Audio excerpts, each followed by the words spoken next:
friends, my name is Jess. TTRPGs have been a hyperfixation of mine for the past 5 years or so, and I am super excited to do a virtual flip through of the Animon Story TTRPG with y'all this week for our virtual flip through.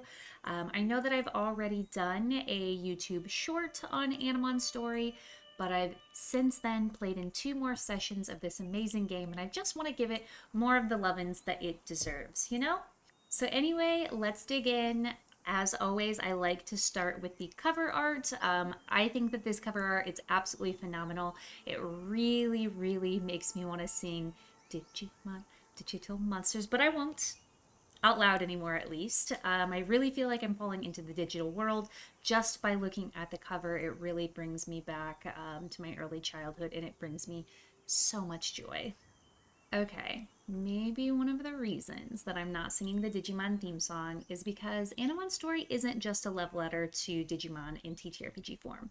It's inspired by all of the classic Kids and Mons media, especially the 90s, like Pokemon, Digimon, Yu-Gi-Oh! All our faves that we would wake up so early to watch on Saturday mornings, where the kids end up teaming up with monsters to battle their opponents. In Animon, you take on the role of the kid and team up with your very own Animon to tell your unique story. You'll usually fit into some type of archetype like Ty or Davis, the goggle-headed leader, Matt, the cool guy, Izzy, the computer guy. There's lots of variables and ways to fit into your group and your Animon together, but there's 3 rules that you always follow. Your Animon partners are sentient, intelligent monsters that can speak human languages. When an Animon builds a strong bond of friendship with a kid partner, they'll grow in strength and eventually gain the ability to evolve into powerful yet temporary new forms. And third is that Animon are from another world or worlds. This could be cyberspace, a fairy other world, the worlds within human dreams, or anything else that you and your table decide.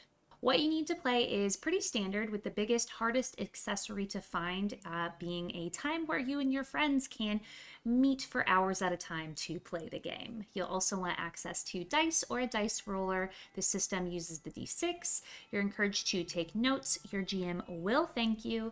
You'll want to either have a physical or digital character sheet in front of you as well. The core mechanic of Animon Story is called a test, which is a task that has a significant chance of failure. So think like combat, climbing up a tree, trying to deceive someone, rada rada rada. The player rolling will assemble a pool of d6s based on their character's characteristics. For a kid, that's usually your trait and talent, and for an Animon, that's usually a stat and quality. The Game Master is then going to announce the difficult rating 1 to 5, with the standard being a difficult rating of 2, meaning you need 2 successes to succeed on this roll. After rolling the pool, the player will count up their successes, which are 4s, 5s, and 6s on the die. If the number of successes is greater than the difficult rating, woohoo, you did it. There's also ways to help or hinder. In this case, it's called setback or boost a character's rolls as well. My absolute favorite part of the game, I mean, besides actually playing the game, is character creation. I think it's so much fun. You'll need to choose a kid type like bookworm, computer wizard, delinquent, free spirit, gamer, gentle heart, grown up, jock, little kid, loner, rising star, or wild child, and young aristocrat. Then you'll write down your type, your feature, your item, your talent, desires. You'll pick some stuff and determine your relationship with the other characters. The free spirit is my go-to kid, with the little kid being my backup. There are 12 different archetypes to choose from, all with their own unique features, special items, talents, and flaws to choose from. I personally think that it's best if you have a balanced group, but it also could be fun if you have like an oops all wild child game. So I think it's really up between you and the table that you have to determine, if you want to double up on types of kids. After choosing and building out your kid, you'll choose your traits, which are logic, reflex, and spirit. Your logic is based on careful planning, strategy, and knowledge. Reflex is best applied to physical aptitude, staying sharp and responding quickly, while spirit is best for bolstering determination, using strength of character, and persuading or influencing others. After you pick all of your traits, you'll set your stamina to represent how tired, hungry, or injured your kid is.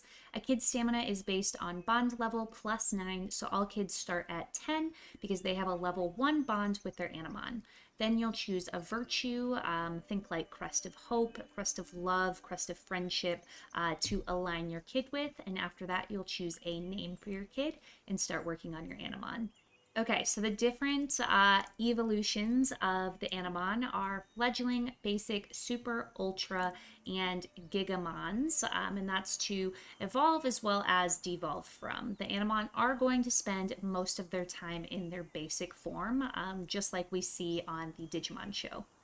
So when you get started creating your Animon, first you're going to choose a classification like beast, avian, insect, plant, aquatic, celestial, infernal, machine, fairy, nightmare, or unknown. They all have their own unique qualities and really help shape what your Animon is going to be like. Then you'll choose one of your 10 elements to make your Animon. Like any good game of rock, paper, scissors, one element is weak to but strong against another, and so on and so forth. So, for example, like you can see, light beats dark, which beats mirage, which beats light. After picking your element for your Animon, you'll choose their nature, determine their stats, set their health, dodge, and damage, and then create a signature attack.